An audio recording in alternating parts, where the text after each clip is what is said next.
안녕하세요, 매직입니다. 매주 영상을 한 편씩 찍어서 올렸으면 하는데 마음처럼 이렇게 되지를 않네요. 일주일에 막 한두 편씩 찍으시는 분들 보면은 대단하신 것 같습니다. 지난 영상을 촬영할 때가 AFC 리그 3차전 바로 직전이었는데요. 3차전에 출전을 해서 2등으로 입상을 했습니다. 그래서 10월 18일이죠. 왕중왕전 자격을 얻었습니다. 실력이 좋아서 올라갔다기보다는 그날 유독 좀 운이 좋아서 다른 분들이 워낙 잘하시는데도 불구하고 운이 정말 좋아서 올라갔던 것 같습니다. 좀 더 노력을 해야 되지 않을까 이렇게 생각을 하고 있습니다. 오늘은 지난번 영상에서도 성주리 낚시터 영상이었죠. 오늘도 역시나 성주리 낚시터에 출조를 했습니다. 일부러 밤낚시를 하려고 일을 끝나고 바로 와서 지금 카메라 일단 세팅을 하고 낚싯대만 펴놓고 그러고 있습니다. 지금 아마 준비를 다 하면 어두워지지 않을까 이렇게 생각을 하는데 일단은 준비를 좀 빨리 해보고 떡밥을 개고 그리고 나서 다시 찾아뵙도록 하겠습니다. 자, 오늘 성주리 낚시터에서 사용할 떡밥을 만들어 보도록 하겠습니다. 오늘은 유아쿠아 3합 그동안의 본 버전을 사용을 했는데요. 새롭게 이제 하절기용이죠. 하절기용으로 배합법이 조금 바뀌었습니다. 그래서 오늘 배합법을 소개를 해드릴 거고요. 집어용 미끼는 기존과 동일하게 막고소를 이용한 323을 그대로 사용할 예정입니다. 유아쿠아 3합 하절기용은 기존의 3합하고 성분은 똑같죠. 세 가지가 들어가는 건 똑같은데 양이 조금씩 달라지거든요. X는 한 컵 반이죠. 한 컵 반. 블랙이 반 컵이었는데 블랙이 이제 한 컵으로 양이 좀 늘어납니다. 김밥은 한 컵이었는데 하절기용은 반 컵으로 줄입니다.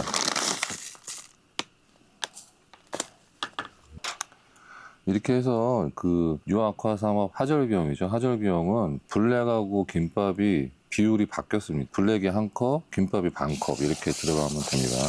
그리고 블랙이 들어갔기 때문에 물성을 조금 달리 줘야 되는데요. 최소한 물은 2컵 하시고 50cc컵으로 3분의 2 정도는 넣어 주셔야 됩니다. 그 정도 이상은 넣어 주셔야 물성이 어느 정도 유지가 되니까요. 그거는 좀 지켜주시면 좋겠습니다. 저 같은 경우는 3컵을 넣는데요. 오늘은 한 3분의 2만 넣어보도록 하겠습니다. 2컵. 그리고 이렇게 3분의 2. 이 정도 해서 넣고요. 잘 저어주시고 역시 지금 기온이 워낙 높다 보니까 물이 그냥 금방 바로 먹네요. 집어용 323은 기존하고 동일합니다.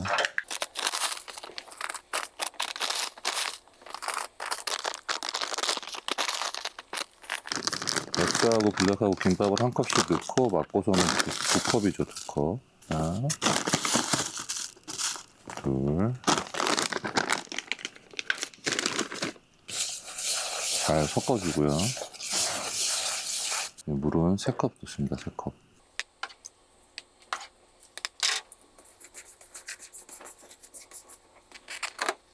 네, 이렇게 해서 다시 한번 말씀드립니다. 이거 유아쿠아 3합은 이번 방송부터는 이번 촬영부터는 본 버전이 아니고 하절기용으로 해서 X가 한 컵 반, 블랙이 한 컵, 그 다음에 김밥이 반 컵 이렇게 해서 배합법이 조금 변경이 됐고요. 물 양은 2컵 하고 그 3컵째 50cc컵에 한 3분의 2 정도 이상은 넣어주시는 걸로 이렇게 물성을 조절하시면 됩니다. 이게 숙성이 다 되고 나면 오레오 글루텐을 가지고 25cc 도포해서 사용할 예정이고요. 323 같은 경우는 기존하고 똑같이 속공용으로 번데기 가루 한 봉을 다 넣을 겁니다. 이게 숙성이 다 되고 나면 넣어서 이렇게 사용해 보도록 하겠습니다. 지금 해가 지고 있어서 떡밥은 이렇게 해서 마무리하도록 하겠습니다. 자, 오늘 떡밥까지 다 만들어 봤고요. 오늘 채비, 사용할 채비에 대해서 좀 설명을 드리겠습니다. 오늘 사용할 채비는 지난번 영상에서 마지막에 물속으로 끌려갔던 그 이국한 외대입니다. 오늘은 이국한 외대 사용할 거고, 원줄은 히트모노줄 1.5호, 그리고 지난번에 원테이크 채비를 처음 구비하시는 분들한테 제가 추천해드린 원테이크 나노 2호 65cm짜리 4g 찌를 오늘 사용을 할 거고요. 원테이크 홀더에 와이어는 역시나 추천해드린 180짜리를 오늘 사용을 할 겁니다. 그리고 편대는 7호를 사용할 거고요. 지금 편대는 기존에 한 달 전까지만 해도 06짜리 6호죠. 06짜리도 먹고 그래서 05나 06에다가 오링을 내려서 맞춰서 이렇게 사용하기도 하고 했는데 지금부터는 7호를 기본으로 해서 이렇게 사용을 할 예정입니다. 오늘은 원테이크 소자 역시나 지난번에 화면상으로 보여드렸다시피 원테이크 소자를 사용을 하고요. 지난번 영상에 그 자막으로 조금 나갔을 건데 원테이크 출시가 이제 원테이크 소자 출시가 얼마 안 남았습니다. 앞으로 그런 소식도 나오는 대로 다시 한번 말씀을 해드리도록 하겠습니다. 오늘은 낚시를 하면서 지난번에 영상에서 제가 사용하는 실제로 원테이크 채비에 대해서 조금 설명을 해드리려고 하고 있었는데 그렇게 설명해 드리는 것보다는 낚시를 하면서 그 부분을 하나씩 짚고 넘어가는 걸로 해서 이렇게 설명을 해드리고요. 오늘은 제가 기존에 낚시를 하면서 컨셉을 잡아가는 과정이죠. 그 과정에 대해서 조금 저만의 방식이죠. 아직은 배워가고 있는 입장이기 때문에 저도 잘 하지는 못하지만 그 부분에 대해서 조금 말씀을 드리고요. 그리고 지난번 영상 마지막 부분에 고패질에 대해서 조금 설명을 드렸는데 저희 동호회 회원분이시죠. 마약붕어 카페 회원분께서 마침 영상을 보시고 다른 데 가셔서 조금 도움이 됐다 이런 글이 있으셔서 좀 오늘은 조금 더 자세하게 좀 설명을 조금 해드리려고 합니다. 낚시를 진행을 하면서 이런 부분들에 대해서는 설명을 좀 드리도록 하겠습니다. 일단 323을 조금 투여를 하고 그리고 나서 낚시를 한번 진행해 보도록 하겠습니다. 자, 오늘 낚시는 시작을 했고요. 일단은 323을 지금 한 3분의 2 정도를 투여를 했습니다. 그리고 지금 바늘을 다시 빼서 수심 맞춰놓은 거에서 지금 찌를 조금 내려서 지금 제가 찌 맞춤한 거부터 일단은 조금 보여드리면서 제 평상시 때 낚시하는 제 루틴을 조금 보여드리려고 합니다. 일단은 찌를 조금 보여드리도록 하겠습니다. 지금 찌 맞춤 상태이고요. 바늘은 빠져있는 상태입니다. 지금 천천히 가라앉아서 케미꽂이에 이제 좀 있으면 딸깍 될 텐데요. 딸깍 됐죠. 지금 보시면은 케미꽂이만 주간 케미만 지금 보이는 상태, 이 상태입니다. 이 상태로 낚시를 진행을 할 예정이고요. 일단은 323을 지금 집어넣은 지가 얼마 안 돼서 지금 바늘도 빼놓은 상태라 일단 원 상태로 조금 맞춰놓고 제가 평상시 때 낚시를 하는 순서에 대해서 조금 안내를 조금 해드리도록 하겠습니다. 일단은 떡밥을 개고 찌맞춤을 좀 전에 한 것처럼 이렇게 보신 것처럼 그렇게 해 놓은 상태에서 처음에 시작은 오링을 전혀 박지 않은 상태에서 스탠다드라고 저희 표현을 하는데 편대는 7호 그리고 찌맞춤은 딸깍 맞춘 상태에서 오링을 박지 않고 두목에서 시작을 합니다. 일반적으로 그냥 일상 낚시를 가시는 경우에는 세목으로 출발을 하셔도 괜찮습니다. 근데 두목으로 출발을 하면 입질 표현이 좋지 않다는 거를 반드시 인지를 하고 있어야 됩니다. 이게 오히려 활성도가 떨어져가지고 입질이 약할 때에는 이쁜 찌올림을 보여줄 수도 있는데 예를 들어서 활성도가 높은 상태에서 두 마디 찌 두목을 내놓고 낚시를 시작을 하면은 빠는 입질이 나온다든지 갑자기 튀는 입질이 나온다든지 이렇게 나올 수도 있습니다. 왜 그러냐면은 저희 찌 자체가 순부력이 워낙 높고 부력이 지금 4g짜리 그렇고 카본탑이다 보니까 워낙에 예민하다 보니까 실제로 땅바닥의 편대가 살짝 안착되어 있는 상태라고 봐야 되기 때문에 만약에 대류가 있거나 그러면 움직일 수도 있습니다. 그래서 그런 상황인 걸 인지를 하면서도 왜 두목에 놓고 낚시를 하느냐, 이거는 기본적으로 저희는 낚시를 경기 낚시 위주로 물론 시작을 하지만은 템포 낚시가 기본이기 때문에 일단은 집어제를 투여를 한 후에 고기가 집어가 돼 있는지 안 돼 있는지 확인하는 작업을 반드시 거친 뒤에 집어가 됐다고 판단이 됐을 때 어떤 특별한 컨셉을 준다든지 액션을 줘서 반응을 확인해서 낚시를 시작을 합니다. 그래서 일단은 두목으로 낚시를 시작을 할 거고요. 그러고 나서 표현을 본 상태에서 몫으로 올린다든지 아니면 편대 쪽에다 무게를 조금 더 준다든지 안 되면은 좀 더 가볍게 가야 되는지 그런 거를 확인은 일단은 두목에서 확인을 한 다음에 그 뒤에 컨셉을 잡아 나갑니다. 그리고 그 컨셉 부분에 대해서는 제가 낚시를 따로 이제 진행을 하면서 먹이형을 넣고 나서 진행을 하면서 다시 설명해 드리도록 하겠습니다. 일단 먹이형을 넣으면서 다시 한번 보여드리도록 하겠습니다. 네, 다시 수심을 원 상태로 맞춰놨고요. 두목으로 맞춰놨고요. 떡밥을 일단 달아서 확인을 한번 해보도록 하겠습니다. 지금 바늘도 다시 달았고 미끼는 달았고요. 지금 낚시하는 방향에서 좌우를 확인하진 않았고요. 지금 받침대상에서 그냥 일직선이 되는 곳에다 맞춰서 이렇게 지금 낚시를 일단 하려고 진행을 하고 있습니다. 지금 찌가 내려가는 거 보이실 텐데요. 지금 화면상에 보시면 제가 4마디 정도, 4~5마디 정도 됐을 때 고폐질을 한번 합니다. 이 부분이 오늘 차후에 설명할 고폐질의 종류 중에 한 가지고 중요한 부분 중에 한 가지입니다. 이게 그래서 지금 목수가 조금 틀렸는데 다시 한번 던져보도록 하겠습니다. 다시 한번 보여드릴게요. 자, 다시 던져보겠습니다. 그래서 보시면은 빨간색 목이 보일 때쯤 돼서 고폐질을 한번 해서 내려놓죠. 지금 두 목하고 밑에 세 번째 목이 살짝 보일 정도인데 지금 하는 동작이 저한테는 낚시할 때 기본 루틴 중에 하나입니다. 이게 이렇게 생각하시면 되는데 지금 방금 한 고폐질은 두 가지 때문에 합니다. 첫 번째는 작게나마 사선을 잡는 데 활용을 하고요. 보통은 던지고 나시면 이렇게 낚싯대를 세워놓으시고 사선 잡으시는 분들도 계시죠. 근데 사선을 잡는 거는 사선이 당연히 잡히니까 잡는 건데 사선이 잡히지 않는데도 불구하고 그런 행동을 할 필요는 없겠죠. 저희 채비도 지난 얘기 말씀드렸다시피 워낙에 채비가 찌도 그렇고 예민하다 보니까 일반적인 먹이용 떡밥 저희가 사용하고 있는 삼합을 사용할 때 사선이 크게 지질 않습니다. 그러니까 지금 사선이 지지 않는데 앞으로 당기는 역할을 하면은 역사선이 돼버리는 경우가 생길 수가 있겠죠. 그래서 사선이 생기지 않으니까 굳이 많이 생기진 않는다는 얘기죠. 그거를 많이 생기지 않음에도 불구하고 사선을 조금 잡는 데 활용을 하고 또 한 가지는 뭐냐면 이 부분이 더 큰 부분인데 채비를 정렬을 하는데 고폐질을 하는 겁니다. 그럼 채비 정렬이 왜 필요하냐? 그러니까 고폐질을 하는 이유 중에 가장 큰 이유 중에 하나가 저는 채비 정렬이라고 생각을 하는데 지금 들어간 지 얼마 안 되는데 지금 먹이용 톱밥을 지금 이제 2번 던진 건데요. 터치가 일단 오긴 하네요. 일단은 수입벨이든 편대든 간에 바닥에 안착이 돼서 바늘이 제가 낚시하는 방향 반대 방향으로 누워야 되는데 그죠? 이렇게 펴져 있는 상태로 눕는 게 저희가 얘기하는 정렬이에요. 정렬.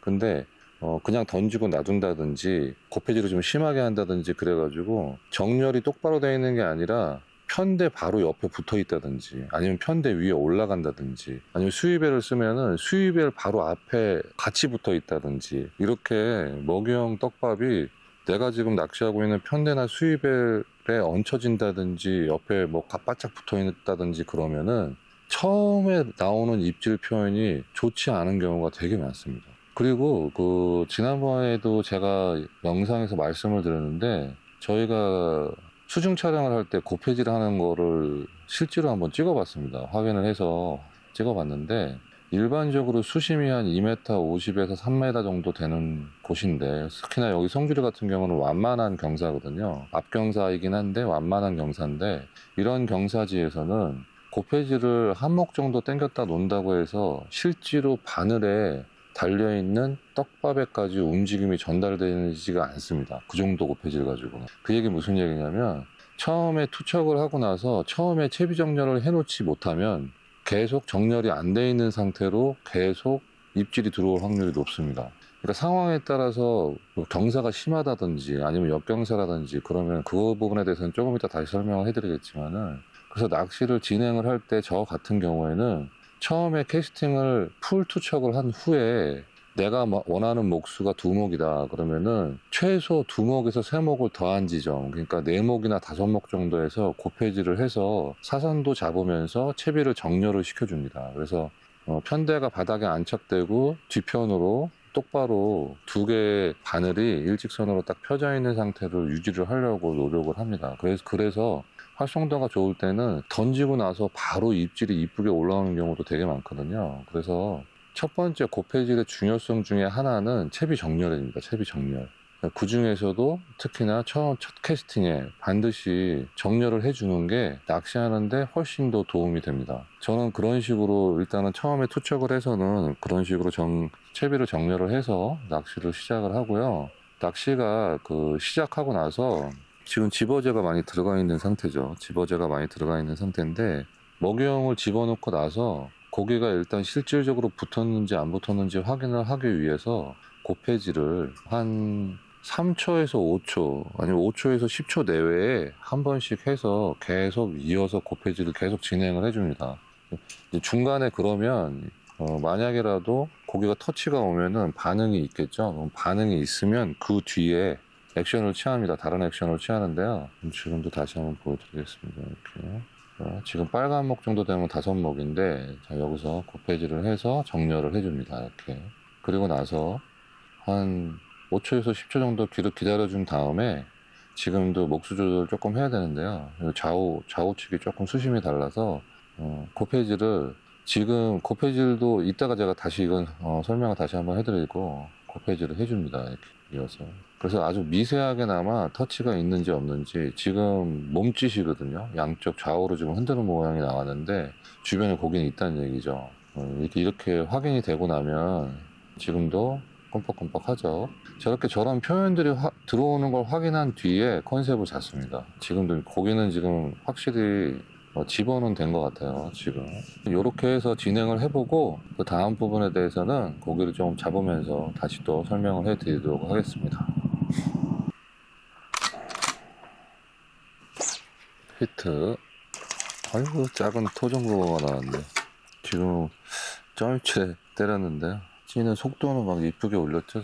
저런 입질을 좀 좋아합니다. 저는 느리게 천천히 올려주는 아주 조그만 녀석이 나왔는데 이 녀석은 그냥 놔주도록 하겠습니다. 보통은 낚시터에 가시면 이 부분은 저도 예전에 많이 했던 것 같은데 기존의 그 유튜브 영상들이나 이런 걸 많이 보다 보니까 어떤 패턴의 입질이 딱 오면 뭐 오링을 박는다든지 아니면 팬더 쪽에 무게를 준다든지 아니면 찌탑을 올린다든지 내린다든지 이런 행동들을 습관적으로 하게 되는 것 같아요. 근데 이런 예가 있습니다. 뭐냐면은 히트다이트 채널 그 이준열 프로님이 저희 경원 FMB 브랜드 마스터이시죠. 그래서 촬영을 하실 때 제가 자주 가서 봅니다. 왜냐하면 배우려고 쳐다보는 것만 해도 조금 공부가 되는 게 많이 있기 때문에 제가 가서 많이 자주 보는 편인데 그러다 보면 낚시하는 걸 옆에서 쳐다보고 있으면은 찌를 자꾸 보게 되잖아요. 그러면은 어떤 찌 패턴이 딱 나오는 걸 보면 제가 제 생각에는 저거는 오링을 박으면 될 것 같은데 아니면 저거는 찌탑을 조금 올리면 되지 않을까 이런 속으로 이제 생각하는 거죠. 왜냐하면 저보다 더 훨씬 더 많이 아시고 잘하시는 분이기 때문에 그런 생각을 하는데 한 10번 중에 5번 정도는 제가 그런 판단을 내리고 나서 4, 5번 정도 지난 후에 어떤 행동들을 특정하게 하십니다. 근데 제가 생각했던 거하고 똑같이 맞아떨어질 때도 있고 저는 찌탑을 올렸으면 했는데 오링을 박으시는 경우도 있고 이렇게 이제 뭐 워낙에 다양하게 하시다 보니까 틀린 경우도 있는데 근데 그 5번이 중요한 게 아니라 나머지 5번이 중요하죠. 아무것도 안 하십니다. 근데 고기를 잘 잡으세요. 찌 표현이 나와요. 분명히 조금 전까지만 해도 찌 표현이 이상한 표현이었는데 나와요. 그래서 제가 요즘에 느끼는 게 뭐냐면 어떤 찌 표현이 특정하게 나왔다고 해가지고 무작정 컨셉을 잡으신다고 채비의 변화를 주시는 것보다는 첫 번째는 둘 다 중요한 부분인데 떡밥 그리고 자리, 바닥이다 바닥. 그러니까 어떤 특정한 입질이 나왔는데 챔질을 할 수 있는 타이밍이 도저히 나오지 않는 상황이다. 그러면은 약간 옆으로 던져본다든지 아니면 떡밥이 너무 크기가 크면 좀 작게도 달아보고 작으면 좀 크게도 달아보고 그리고 좀 길게도 달아보고 물성을 조금 더 줘보기도 하고 이렇게 떡밥 크기만 가지고도 충분히 입질 표현이 달라지기 때문에 무작정 채비를 변경을 시키시다 보면은 저 같은 경우에는 그러다 낭패를 보는 경우가 되게 많이 있었습니다. 그래서 한두 번 비슷한 입질이 보였다 그래가지고 뭔가 변화를 딱 줬는데 그 다음부터 꼬이기 시작하는 거죠. 분명히 입질을 하는데 도저히 챔질을 할 수가 없는 그런 상황이 돼서 결국에는 다시 원점으로 돌아간 뒤에 다시 시작을 한다든지 이런 경우들이 많이 생기기 때문에 일단은 고기를 한 마리 더 잡고 이어서 말씀을 좀 드리도록 하겠습니다. 너무 말을 길게 하면은 지루하실 것 같아서 조금 더 잡아보고 다시 말씀드리도록 하겠습니다.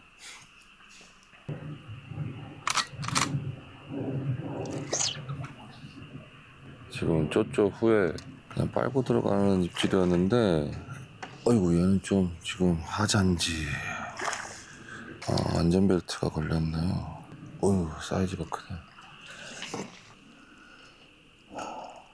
정업은 딱 됐네요. 지금 같은 표현은 바닥이 좀 안 좋을 수도 있고 채비가 너무 가벼워서 그럴 수도 있죠. 좀 보여드릴게요. 자, 이렇게 나갔습니다. 좀 전에 말씀드린 것처럼 이 부분도 오늘 제가 얘기하고자 하는 주제 중에 가장 큰 부분 중에 하나이긴 한데, 컨셉을 잡을 때 오인하는 부분들이 참 많이 있습니다. 이런 경험들이 분명히 입문하실 때나 초보자분들도 마찬가지지만 저도 많이 있었거든요. 제가 너무 몰라서 그런지는 잘 모르겠는데, 낚시를 갔는데 고기가 전혀 안 나오는 상황은 아닌데 주변에서, 근데 저한테는 입질이 전혀 없어요. 터치가 전혀 없어요. 그러면은 채비가 문제 있다는 생각을 처음에 하게 됩니다. 이 채비로 바꿔보기도 하고 저 채비로 바꿔보기도 하고, 이런 경험이 저는 많이 있거든요, 예전에.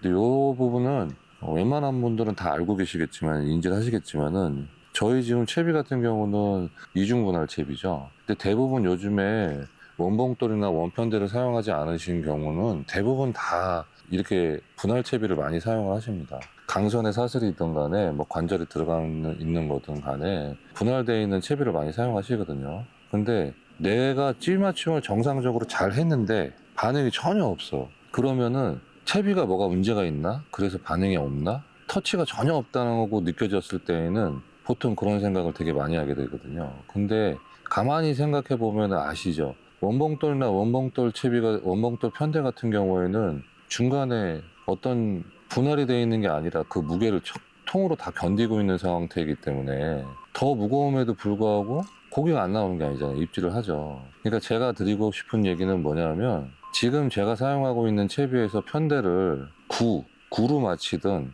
8로 맞히든 7로 맞히든 6으로 맞히든 간에 터치는 다 고기가 들어와 있는 상태라면 터치는 분명히 옵니다. 근데 표현이 조금씩 다른 것 뿐이지 터치는 반드시 있습니다. 그러니까 제가 만약에 이 상황에 제가 오늘 65cm짜리 찌에 7호짜리 0.7g짜리 편대를 그대로 지금 사용하고 있는데, 찌 맞춤은 딸깍 맞춤이었고요. 근데 만약에 제가 여기서 60찌에 60cm찌에 0.5 편대를 달았다고 해서 터치가 안 나오는 것도 아니고, 만약에 65찌에 편대를 9호를 달았다 그래서 터치가 안 나오는 게 아니라는 얘기죠. 터치는 반드시 있습니다. 반드시 있는데 표현이 다른 거예요. 표현이. 예를 들어서 오늘 입질이 예민한데 너무 무거운 채비를 가지고서 찌맞춤을 해놨어요. 그래도 찌맞춤 되어 있는 상태에서 편대가 무겁다 그래서 전혀 반응이 없는 건 아니라는 거죠. 아주 미세하게라도 반드시 터치는 생깁니다. 그러면은 그 표현을 보고 그 후에 내가 어떤 행동을 해야 되겠죠. 그럼 결과론적으로 이런 거죠. 내가 낚시를 하고 있는데 터치가 전혀 없어. 채비도 정확하게 찌맞춤을 잘 해놓고 분명히 채비에 이상이 없다고 생각이 드는데 터치가 없어. 그러면은 집어를 못 시킨 겁니다. 아니면 바닥이 고기가 먹을 수 없는 부분에 들어가 있다고 봐야 되는 거죠. 저는 컨셉을 잡을 때 순서를 좀 말씀을 드리면, 처음에는 상황을 보고 터치감이 있는지 확인을 한 뒤에 떡밥 크기를 조금 줄입니다. 그리고 바늘을 떡밥 하단 부위, 바늘 그 밑에 있는 이 동그란 부분이, 바늘 부분이 떡밥 가운데에 들어가는 게 아니라 밑둥에 걸릴 수 있게끔 밑에 쪽으로 달아줍니다. 먹이를 먹으면 빨리 걸릴 수 있게끔 그렇게 달아주고요. 진행을 해봤는데도 별 반응은 있는데 후킹이 안 된다든지 좀 차이가 없다. 그러면 떡밥 크기를 또 키워보기도 합니다.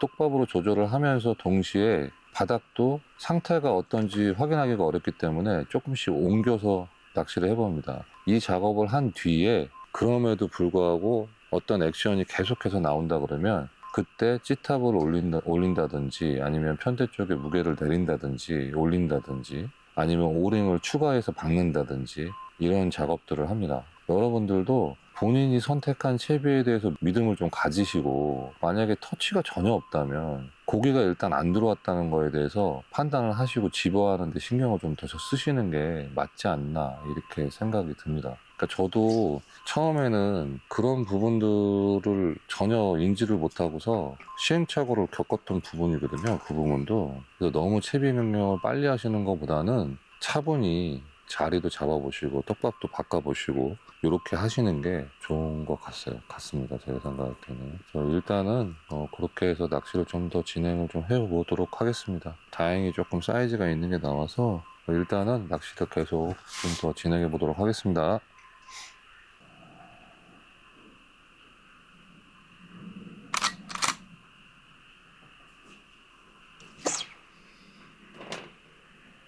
지금도 한 반마디 정도 올라오고 빨아버렸는데 토종이네요. 아이고, 놔주겠습니다.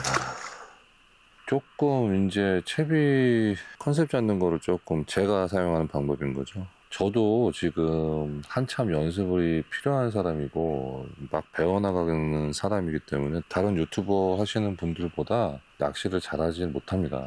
그분들처럼 뭐 자신 있게 말씀을 드리는 건 아니고 저도 배우는 선상 안에서 제가 배우면서 느꼈던 부분들에 대해서 얘기를 해드리는 거기 때문에 참고를 하셨으면 좋겠고 그런 마음인 거죠. 컨셉을 잡을 때 저는 아까도 말씀드렸다시피 지표면을 보고 떡밥을 가지고서 조절을 먼저 합니다. 크기를 조금 줄여보기도 하고 조금 키워보기도 하고 손 압을 조금 주기도 하고 덜 주기도 하고 이렇게 해서 그 부분을 가지고서 컨셉을 잡아 나가려고 노력을 합니다. 그리고 고기가 집어가 한두 마리 돼 있을 때랑 네다섯 마리가 돼 있을 때랑은 입질 표현이 다르기 때문에 한두 마리가 들어왔을 때는 경쟁이 없기 때문에 뭐 예민한 상황이라 그러면 주변 다 봐가면서 상황 다 봐가면서 그렇게 낚시를 먹이를 먹겠죠. 근데 네다섯 마리가 붙으면 서로 경쟁이 붙기 때문에 입질 표현이 오히려 더 좋아지는 경우가 많습니다. 이제 반대로 이제 10마리, 20마리씩 이렇게 붙으면 그거 보고 우아질이라 그러죠. 입질 표현이 막 이상해지고 막 옆구리 걸려 나오고 뭐 그럴 수도 있는데 그 대체적으로 떡밥으로 먼저 확인을 하고 그 뒤에도 그런 현상이 나타난다 그러면은 찌탑을 일단 먼저 올려보거나 합니다. 그리고 나서 찌탑 올린 상태에서 다시 확인을 한번 해보고 그래도 변화를 줘야 되겠다, 더 무게를 줘야 되는 상황이다 그러면은 그때는 오링을 먼저 박습니다. 저는 지금 이 채비를 가지고 낚시를 조금 오래 지켜봐가지고 저만의 저희 스태프들도 같은 채비를 사용하지만 입질 표현이 조금씩 조금 다른 느낌이 있어요. 없지 않아 있거든요. 낚시하는 스타일들이 다 다르고 떡밥을 쥐는 압이 다 다르기 때문에 조금 다릅니다. 다른데 저 같은 경우에는 대략 그런 식으로 그러니까 먼저 처음에는 바닥 그리고 떡밥 이걸로 확인을 한 뒤에 그 뒤에도 반응이 일어나면 제가 그동안에 가지고 있던 데이터를 비추어 볼 때 이 상황이면은 제일 처음에는 조절하는 건 찌탑 그 다음에 이제 채비죠. 하단 채비를 가지고 무게 편대를 준다든지 편대에 무게를 준다든지 아니면 오링을 조금 넣어 본다든지 이런 식으로 진행을 합니다. 아까도 얘기했다시피 내 채비가 지금 남들은 6호 쓰는 것 같고 5호 쓰는 것 같은데 난 8호를 쓰고 7호를 쓰니까 입질이 없나 이렇게 생각하시지 말라는 거죠. 그런 경우는 거의 없습니다. 고기가 입질이 안 들어오면 터치가 없다 그러면은 집어가 안 돼 있는 상태이기 때문에 일단 그 부분에 더 신경 쓰시고 바닥이 안 좋을 수도 있고요. 그래서 그 부분에 더 신경을 쓰시는 게 맞다고 판단이 됩니다. 자기가 본인이 사용하고 있는 채비에 대해서 물론 솔리드 찌나 약간 전자찌 같은 경우에 순부력이 약한 전자찌인데 뭐 고부력이라든지 그러면 미세하게 오는 터치가 확인이 안 될 수도 있겠죠. 예민하지 않기 때문에 그럴 수 있겠죠. 근데 저희가 지금 사용하고 있는 원테이크 찌, 카본 찌를 가지고 말씀을 드리는 겁니다. 그래서 그 부분은 참고를 하시면 되겠습니다. 계속해서 낚시를 좀 진행해보고 고폐질에 대해서도 좀 설명을 좀 드리도록 하겠습니다.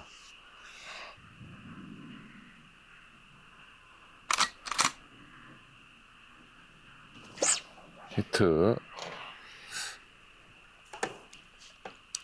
자, 지금 방금은 세목이었죠. 두목으로 계속 낚시를 하다가 헛방이 지금 한 두세 번 정도 났어요. 그래서 탑을 올려서 저희 원테이크 찌의 경우에는 대체적으로 찌 표현이 정상적으로 나오는데 헛방이 난다 그러면 저 같은 경우는 1차적으로 찌탑을 한 탑 올려줍니다.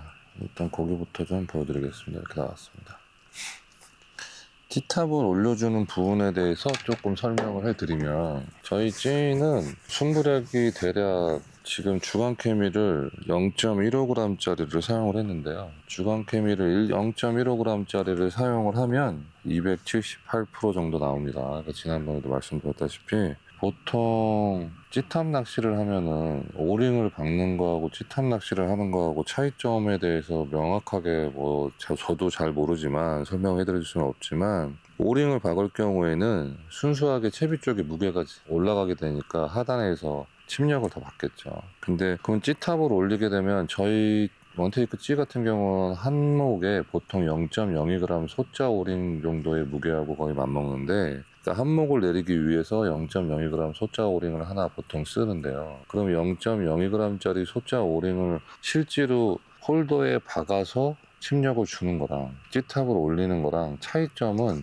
순부력이 찌탑을 올린 것만큼 떨어집니다. 그럼 순부력이 떨어진다는 얘기는 탄성이 있어. 밑에서 지금 뭔가 먹이를 딱 먹어서 편대를 쳐 올렸을 때 올린 것만큼 올라오는 게 아니라 얘가 어느 정도 관성이나 탄력 때문에 더 올라오려는 성질이 생기겠죠. 그 순부력으로 인한 탄력이 조금 더 감쇄가 되게 됩니다. 쉽게 얘기하면 찌가 올라오는데 헛방이 났을 경우에 챔질이 조금 늦은 경우가 조금 대부분이죠. 그런데 이거 헛방이 나는 경우에는 찌가 어떻게 보면은 탄성으로 움직이고 있는 사이에 내가 채인 경우가 있을 수가 있는 거죠. 그러니까 너무 탄력이 너무 높아서 그러는 경우가 있기 때문에 찌탑을 올림으로 인해서 순부력도 같이 떨어지면서 무게도 저희가 표현할 땐 중력이라 그러는데 침력이 아니라 중력이죠. 위에서 눌러주는 중력이 들어가는 건데 무게도 줌과 동시에 찌의 승부력도 낮춰주는 그런 효과가 있는 겁니다. 보통은 헛방이 나면 카본찌의 경우에는 탑을 한 톤 높여서 그렇게 많이 사용을 합니다. 그래서 지금 헛방이 한 2번 정도 나서 탑을 하나 올려봤고요. 지금 반응이 제 생각에 하단에 좀 무게를 좀 더 줘도 되는 상황인 것 같은데요. 일단은 조금 더 진행해 보면서 잡아가 보도록 하겠습니다. 히트. 자, 지금은 지표는 괜찮았죠? 자, 요번에 새로 푼 곡인가 보네요. 자, 이렇게 나왔습니다.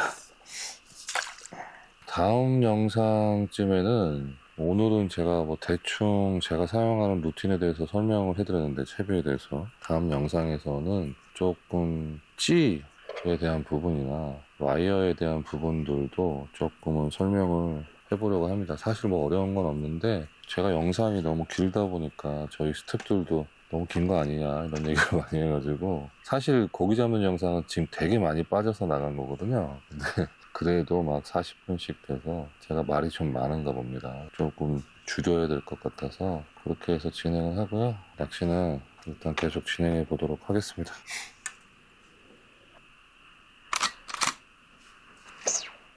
지금도 점입질을 깠죠. 또 토종붕어가 나왔네요. 귀여운 애들이 이렇게 많이 나오네. 성주리 낚시터는 밑에 농사 짓는 분들이 많습니다. 그래서 농수로용으로 사용하는 거기 때문에 농사를 지실 때 물을 빼서 농사를 질 수 있게끔 해드려야 되는데요. 요즘에 논에 물이 지금 들어가는 것 같아요. 지금 현재 장교 쪽에 물이 한 지금 20cm 정도 빠졌습니다. 그렇다 보니까 고기들이 지금 조금 사이즈 있는 애들이 많이 들어오지 못하는 것 같아요. 작은 애들이 좀 놀고 있는데 간간히 지금 섞여서 나오고 있는데 조금 더 진행해 보도록 하겠습니다. 지금 채비는 아까 말씀드린 대로 그대로 계속 사용하고 있고요. 입질은 지금 계속 들어오고 있어서 바닥이 조금씩 한 4, 5cm 간격으로 돌 같은 게 좀 있는 것 같아요. 그래서 수심이 지금 목수로 지금 세목에 딱 맞춰놨는데 내목이 살짝 보이게 지금 들어올 때도 있고 제대로 들어갈 때도 있고 안착되는 데도 있고 지금 왼쪽 편부터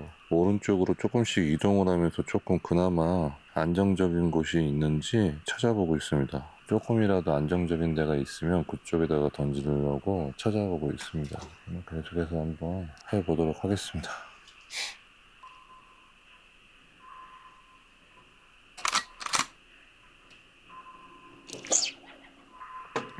지금 한 반마디 정도 올리는 거를 그냥 내버려 뒀더니 그냥 끌고 들어가 버리네. 지금도 채비가 뭐가 맞지가 않습니다. 이게 향어가 나왔네요. 향어가 조금 들어가가지고 작은 향어가 이렇게 비닐이 보이시려나 모르겠네. 지금 시간이 11시 15분 정도 됐는데 제가 저녁 낚시를 실제 시작한 게 한 9시 정도 되니까 이제 2시간 조금 넘었는데 11시 정도부터 입질이 조금 바뀌었습니다. 원 상태대로 다 돌렸어요. 지금 홀더에 박았던 소자 오링도 빼고 편대에 있던 0.01g, 0.1g짜리 오링도 다시 위로 올리고 지금 찌 목수만 세목으로 사용을 하고 원래 처음에 찌 맞춤 상태 그 상태에서 그대로 편대도 치료 그대로 일단 이렇게 해보고 있습니다. 입질이 조금 바뀌어가지고 해보고 있습니다. 오늘 아까 처음에 말씀드렸다시피 고폐질에 대해서 조금 말씀을 조금 드리려고 하는데, 고폐질 같은 경우에 크게 제가 개인적으로 생각할 때 크게 중요한 부분이 두 가지가 있고요. 그리고 참고적으로 활용해야 될 부분이 한 가지가 더 있습니다. 그래서 총 세 가지라고 저는 생각을 하는데, 물론 그 외에도 조금 필요한 부분이 있는데 오늘은 간략하게 그 세 가지에 대해서 조금 설명을 해드리려고 합니다. 고폐질에서 가장 중요한 부분 중에 저한테 제가 생각할 때는 첫 번째라고 느껴지는데요. 첫 번째는 채비 정렬입니다. 채비 정렬. 입질을 중간에 고기가 입질을 하고 나서 계속 바늘 목줄이 펴져 있는 상태가 아닐 수도 있겠죠. 입질을 한 뒤에 뭐 탁 쳐갖고 올리고 나서 편대 위에 올라갈 수도 있고, 중간중간 내가 고폐질을 해주면서 채비가 정렬되어 있는 상태를 유지시켜주는 게 중요합니다. 그리고 이런 부분들도 있습니다. 아까 설명했다시피 편대가 똑바로 안착돼 있고 앞쪽으로 바늘이 두 개가 이렇게 딱 나가 있는 상태에서 쫙 펴져 있는 상태, 그죠? 만약에 내가 고기가 입질을 했는데 표현이 안 나온다고 하면 이 목줄 길이만큼의 사각 외에는 존재하지 않겠죠. 이 사각 안에서만 움직이고 뱉어버리면 당연히 표현이 안 나오겠죠. 근데 이 부분은 조금 인지를 하셔야 될 것 같은데, 이 부분을 얘기를 해드려야 되는지 조금 고민을 했는데, 제가 배우기로는 그렇습니다. 이물감이라고 하는 부분은 고기가 바늘을 물었을 때 그 바늘에 대한 이물감이나 아니면 혹은 봉돌이나 원편대 무게로 인한 이물감을 많이 생각을 하죠. 근데 실제로는 시각적인 부분도 있다고 저는 배웠습니다. 그게 무슨 얘기냐면은, 붕어가 입질을 하기 위해서 편대에 있는 바늘을 먹고 이제 고개를 들겠죠. 고개를 들면서 편대가 움직이면서 편대에 붙어 있는 정가운데에 있는 추도 같이 움직이고 그 위에 연결되어 있는 라인들이 통째로 다 움직이겠죠. 그것도 시각적으로 이물감에 속한다는 얘기죠. 만약에 목줄이 짧으면 짧을수록 뭐 무게감도 중요하지만 시각적인 부분도 무시할 수가 없다는 부분인 거죠. 만약에 정렬이 똑바로 되어 있지 않고 편대가 있는 상태에서 바로 앞에 떡밥이나 미끼가 붙어 있다고 하면은 쉽게 먹기가 어렵다는 얘기가 더 된다는 얘기죠. 그리고 표현 자체가 쫙 뻗어져 있는 상태에서 바깥쪽에서 고기가 입질을 해서 뺀다고 하면은 표현 자체가 처음부터 예신이 편안하게 오겠죠. 근데 그게 아니라 갑자기 뭔가가 솟아오른다든지 이런 표현이 나타나기 때문에 제일 중요한 부분이 채비 정렬이라고 생각을 합니다. 저는 캐스팅 후에 처음에 잡아주는 그 고폐질이 채비 정렬과 사선을 같이 잡아준다고 말씀드렸는데, 채비 정렬하는데 아주 중요한 역할을 한다, 이렇게 일단은 의미를 생각하시면 될 것 같고, 고폐질을 할 때 이렇게 해야 된다, 한 목 정도를 당겨야 된다, 두 목 정도를 당겨야 된다, 이렇게 외우시는 것보다는 현재 물속 상황에서 내가 고폐질을 이렇게 했을 때 이렇게 움직일 것 같다라고 본인이 판단하시는 게 되게 중요합니다. 그 부분을 인지를 하시는 게 되게 중요하다고 봅니다. 그리고 두 번째, 고폐질에서 두 번째는 지난번 영상에서 말씀드렸다시피 파동이나 진동을 줘서 고기들한테 자극을 주는 거죠. 근데 이 자극을 주는 게 지금 상황이 이제 그런데요, 고요해요. 물 표면이 되게 고요합니다. 조용한 상태고. 근데 이런 상황에 고폐질을 막 세게 한다든지 이러면 오히려 잔잔한 호수에 돌을 던지는 격이 되겠죠. 상황에 맞춰서 어떨 땐 고폐질을 살살 느리게, 어떨 땐 짧게도 해야 되고 길게도 해야 되고, 이런 부분들을 내가 분위기에 맞춰서 자꾸 움직이면서 해보시려고 하는 게 중요합니다. 그리고 고폐질을 하실 때 기본적으로 완만한 앞경사에 수심이 2m 50에서 3m 정도 되는 그 정도 구간에서는 고폐질을 어느 정도 하신다고 해서 채비에 직접적으로 영향을 되게 많이 주진 않습니다. 지난번에도 영상에서도 말씀드렸는데, 고폐질을 통해서 자극을 줘서 고기가 붙어서 터치가 들어오는지 집어가 됐는지를 확인하는 데는 아주 유용하기 때문에 그렇게 활용하시는 게 좋을 것 같고요. 만약에 앞경사인데 경사가 되게 심해요. 예를 들어서 이렇게 완만한 경사가 아니라 이렇게 꺾여 있는 경사죠. 이렇다 그러면은 채비 정렬은 편안하게 될 수 있는 확률이 높습니다. 그죠? 당연히 경사가 있으니까 바늘이 다 앞으로 내려가겠죠. 그에 비해서 고폐질을 했을 때 편대에 영향을 주기에는 경사가 너무 심하니까 어렵죠. 앞경사가 심한 경우에는 고폐질을 거리를 조금 더 길게 하시는 게 좋습니다.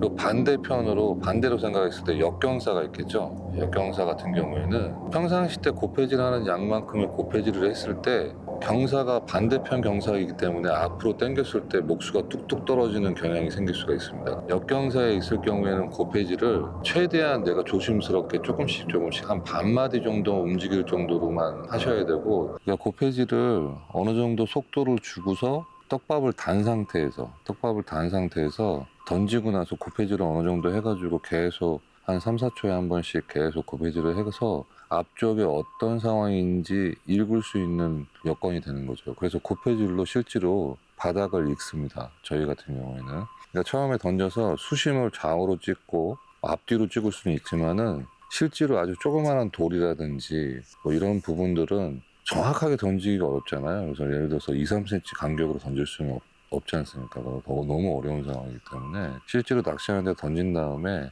바늘에 미끼를 달고 던져서 고폐질을 하면서 목수 차이나 이런 부분들을 보고 바닥을 읽는 데 활용을 합니다. 고폐질이라는 게 이런 부분들에 대해서 많이 활용이 된다 이렇게 생각하시면 될 것 같습니다. 고폐질에 대해서는 일반적으로 생각하실 때 어떤 식으로 당겨야 되는지를 외우거나 남들한테 배우시는 것보다는 내 채비 내에서 내가 어느 정도 고요한 상황일 때는 지금 화면상으로 조금 보여드리면 이렇습니다. 정렬할 때 한번 당겨주죠. 이렇게 정렬이 됐어요. 그러고 나면 지금같이 되게 예를 들어서 고요하고 밤에 한밤중에 이제 12시가 다 돼가는 11시, 12시가 다 돼가는데 뭔가 라이징도 별로 없고 조용한 상태라고 예측이 된다 그러면은 저는 고폐질을 속도를 빨리 하진 않고 이렇게 천천히 살살 당깁니다. 이렇게. 지금 보이셨는지 지금 보셨죠? 그러니까 고폐질을 하고 나니까 바로 뭔가 반응이 오죠. 이게 이런 식으로 고폐질을 하고요.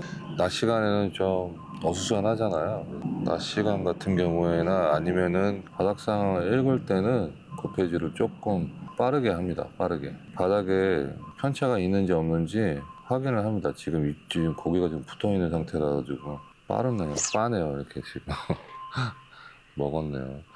이렇게 해서 고폐질을 잘 유용하게 사용을 하시는 걸 추천을 드립니다. 특히나 유료 낚시터 같은 경우에는 조과에 영향을 되게 많이 끼칩니다. 그 부분에 대해서 조금 감안을 하시고 낚시를 하셨으면 합니다. 떡밥을 좀 다시 개에 대해서 떡밥도 개고 커피도 한 잔 먹고 조금 쉬었다가 12시나 1시쯤 다시 시작을 해서 고기를 조금 더 잡아보고 마무리하도록 하겠습니다. 잠시 후에 다시 뵙도록 하겠습니다.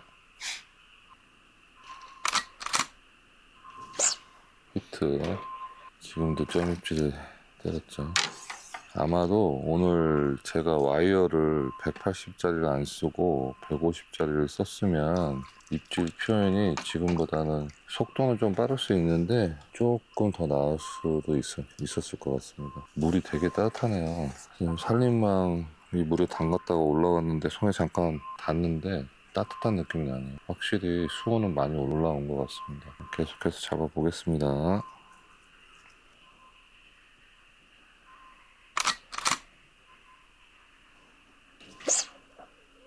지금 한 반마디 정도 입질을 한 두세 번 정도를 입질 표현을 좀 더 보려고 일부러 챔질을 안 했는데 빨아버렸네. 어휴, 나오질 않네. 사이즈가 엄청 큽니다. 으짜. 어휴, 어마어마하게 크네요. 자, 이렇게 나왔습니다. 어휴, 그죠? 이게 저한테 컨셉이라고 하는 단어의 정의는 이렇습니다. 저는 경기 낚시팀에 있죠. 경기 낚시가 좋아서 시작을 한 건 아닌데요. 좀 더 세밀하게 배우고 싶어서 시작을 했던 건데, 경기 낚시라고 해서 일반 낚시랑 뭐가 다르냐? 일단 단시간 안에 마리수를 뽑아내야 되는 부분들이 있겠죠, 당연히. 제가 생각하는 컨셉이라는 거는 이렇게 생각을 합니다. 찌맞춤이 어느 정도 정상적으로 돼 있는 상태라고 하면 안정적으로 채비가 정리가 돼 있는 상태일 때 내가 어떤 표현을 받았을 때 챔질할 수 있는 타이밍이 오냐 안 오냐 이거에 대한 차이인 것 같아요. 그러니까 예를 들어서 채비가 너무 가벼워가지고 날아다니는 상황일 때는 속도가 너무 빠르거나 꼼뻑꼼뻑 하는 게 너무 심하면은 챔질할 타이밍이 나오질 않죠. 챔질을 하려고 그러면 벌써 내려가 버리고. 그거를 아주 조금이나마 타이밍을 조금 나한테 내가 좋아하는 챔질 타이밍으로 바꿀 수 있는 그런 부분이 컨셉을 잡는 게 아닌가 이렇게 생각을 합니다. 저는 그 노지에서 낚시를 예전에 많이 하다 보니까 토종붕어들이 찌 잘 어울리잖아요, 되게. 특히나 막 한 손바닥만한 뭐 7치, 8치 되는 애들이 찌 올리는 거 보면 기가 막히죠. 되게 예쁘게 올리고 특히나 막 지금 시즌 같은 때 콩알 낚시 같은 걸 하면은 한번 던질 때마다 찌 그냥 이쁘게 그냥 천천히 이렇게 태워서 올리고 이러는 거를 워낙 많이 해보다 보니까 고기가 조금 떠 있는지 지금 빨아버렸네. 지금은 그런 거보다 뭐 이런 표현이 맞는지 모르겠는데 고기가 잡혀주는 게 아니라 잡고 싶다는 그런 생각이 더 많은 것 같습니다. 입질이 들어와서 고기가 5마디, 6마디를 다 올려서 올릴 때까지 지켜보다가 채서 잡는 것도 좋죠. 좋은데 왠지 내가 잡은 것 같은 느낌이 아니라 잡혀준 것 같은 그런 느낌? 그래서 1차 입질에서 고기하고 나하고 승부를 걸어서 내가 잡아낸다 이런 느낌인 것 같습니다. 아직은 저도 배우는 단계라 이 표현이 맞는지 모르겠는데 제가 보통 낚시를 할 때 지금 뭐 영상에 몇 개 나가지는 않았지만은 찌올림이 막 되게 막 중후하게 막 쭉쭉 막 올라가고 그러는 경우는 별로 없죠. 그 전에 이미 벌써 승부를 보기 때문에 거의 그렇죠.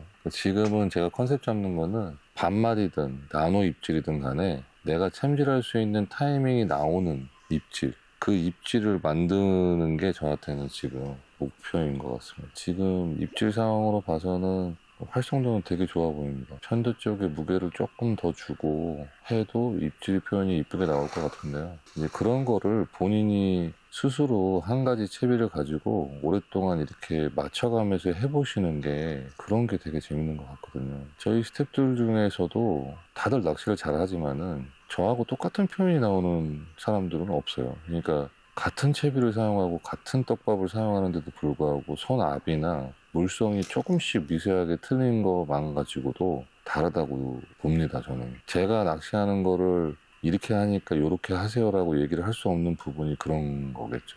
고기를 처음부터 좀 잡지 못하더라도 차분히 한 가지 채비를 가지고 이렇게 오래 지켜보시다 보면 보입니다. 고기를 조금 더 잡아보면서 얘기를 나눠보도록 하겠습니다. 계속해 보겠습니다.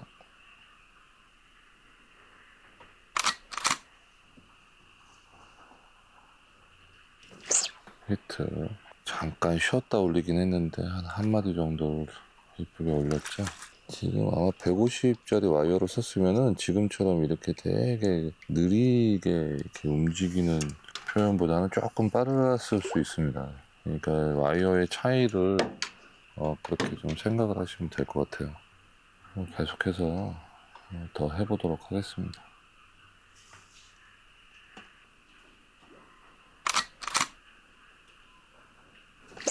지금도 점입질에 그냥 까버렸는데 요 근래에 계속 바빠가지고 낚시를 많이 못했는데 이렇게 해보니까 또 재밌네요. 밤낚시가 오늘은. 지금 날이 그렇게 낮에 더웠는데도 일단은 고기들이 많이 떠 있는 것 같지는 않습니다. 성주의 낚시터 같은 경우에는 지금 상류 쪽에서 물이 내려오는 데가 여러 군데 있어가지고 그나마 다른데 평지형 낚시터들보다는 전형적인 계곡지 풍경들이죠. 이런 게 물들이 자꾸 내려와서 어느 정도 낚시하는데 좀 도움을 많이 주는 것 같아요. 이런 부분들을 보면 일단은 좀 계속 해보도록 하겠습니다. 히트. 으차.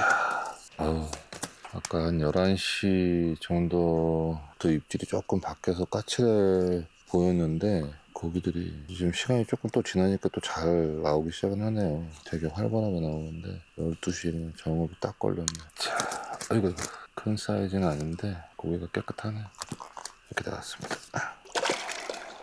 확실히 지금 낮에 워낙에 덥다 보니까 오늘도 기온이 한 30도까지 갔다 그러더라고요. 밤낚시 하니까 괜찮네요. 원테이크 소자는 5월 20일경이면 이미 생산이 어느 정도 돼서 준비는 다 될 예정이고요. 이준열 프로님께서 영상으로 자세한 재원이나 이런 부분들을 디테일하게 해서 영상을 한번 다 내보내 주실 겁니다. 그리고 나서 AFC 카페에서 아시다시피 경원 같은 경우는 신제품이 나오면은 평생에 딱 한 번 사전 예약 판매를 하면서 할인을 합니다. 한번 찾아서 보시는 것도 괜찮을 것 같습니다. 좀 몇 마리 더 잡아보고 마무리 하도록 하겠습니다.